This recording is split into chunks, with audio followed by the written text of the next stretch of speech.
राकेश जी, ये खतरनाक पहलू जो हम जिस खतरे की बात कर रहे हैं उसको अपूर्वानंद जी, जो आपने अपने पिछले वक्तव्य में कहा कि अभी वो स्थिति नहीं आई है। वो स्थिति कब आए, कब माना जाएगा कि वो स्थिति आ गई? अनम्यूट कर लीजिए। आप भी गिरफ्तार हो चुके हैं बेवजह। जी, हो गया हो म्यूट गया हो गया। हो गया चलो। हाँ जी। जी मुकेश जी, मैं भी हो चुका हूं और मेरा अपराध सिर्फ ये था कि मैं गांधी जी से बात करने के लिए 2 अक्टूबर को साबरमती आश्रम में बैठना चाहता था, चिंतन मनन करना चाहता था।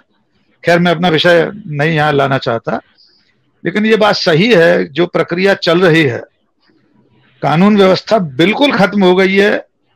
इसका एहसास हम तब करेंगे जब जनता उठ खड़ी हो। अभी तो जनता ही ये मानने को तैयार नहीं है। हम और आप लगातार इस लड़ाई को लड़ रहे हैं।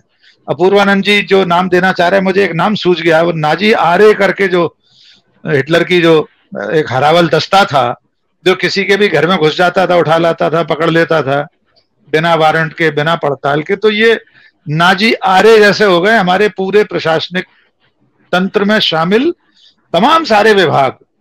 मैंने मध्य प्रदेश में जो कुछ हो रहा है उसको लेकर कई अधिकारियों से पूछा कि भाई आप जिन लोगों के घरों को गिरा रहे हैं, जिस आरोप में गिरा रहे हैं, कल को ये सारे आरोप अदालतों की प्रक्रिया में अगर साबित नहीं हुए तो इसका खामियाजा कौन भुगतेगा, कौन इसका जवाबदेह होगा?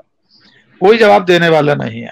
तो राजनीतिक तंत्र के साथ प्रशासनिक तंत्र की जो संलिप्तता, जिसकी अपूर्वानंद जी की बात कर रहे हैं, अपूर्वानंद जी, वो ज्यादा खतरनाक है। नेता अपने उद्देश्यों के लिए टूल के रूप में इस्तेमाल कर रहे हैं।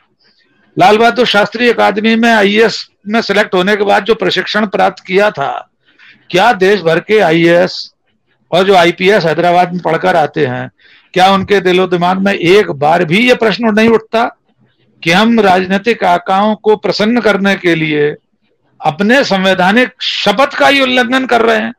किस कानून में लिखा है कि आप बुलडोजर एक दिन में किसी पर भी चला दें? श्योपुर में एक गैंग रेप की घटना हुई, उसमें दूसरे दिन सबके घर ढा दिए गए। हम जानते हैं इस देश में क्रिमिनल जस्टिस सिस्टम में 50 से 70% आरोपी बरी हो जाते हैं, चाहे वो हत्या के आरोप हो या अन्य आरोप हो।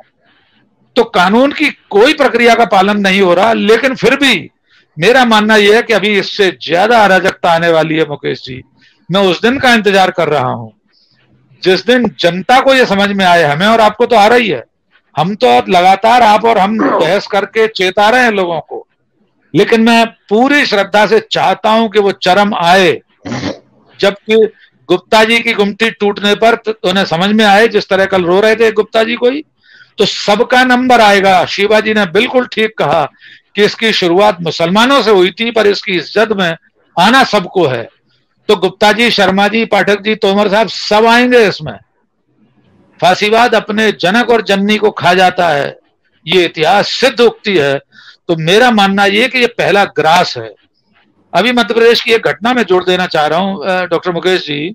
भारतीय जनता पार्टी के प्रदेश अध्यक्ष विष्णुदत्त शर्मा की पत्नी डॉक्टर स्तुति मिश्रा शर्मा ने एक ट्वीट कर दिया मुस्लिम दवा विक्रेता की तारीफ में, हाउ केयरिंग ही इज। बस पूरा बीजेपी का आईटी सेल, आपके वो जो क्या नाम है बग्गा दिल्ली वाले भारतीय जनता पार्टी के नेता, उन सब ने उन्हें इतना ट्रोल किया कि उन्हें माफी मांगकर पहले अपना ट्वीट डिलीट करना पड़ा और दूसरे दिन उनका ट्विटर हैंडल गायब हो गया ट्विटर से। यानी बीजेपी के प्रदेश अध्यक्ष की धर्मपत्नी ट्विटर छोड़ने को विवश हो गई है। तो मैं इस फांसीवाद के भस्मासुर को अपनों को ही ग्रास बनाते हुए देखता हूं।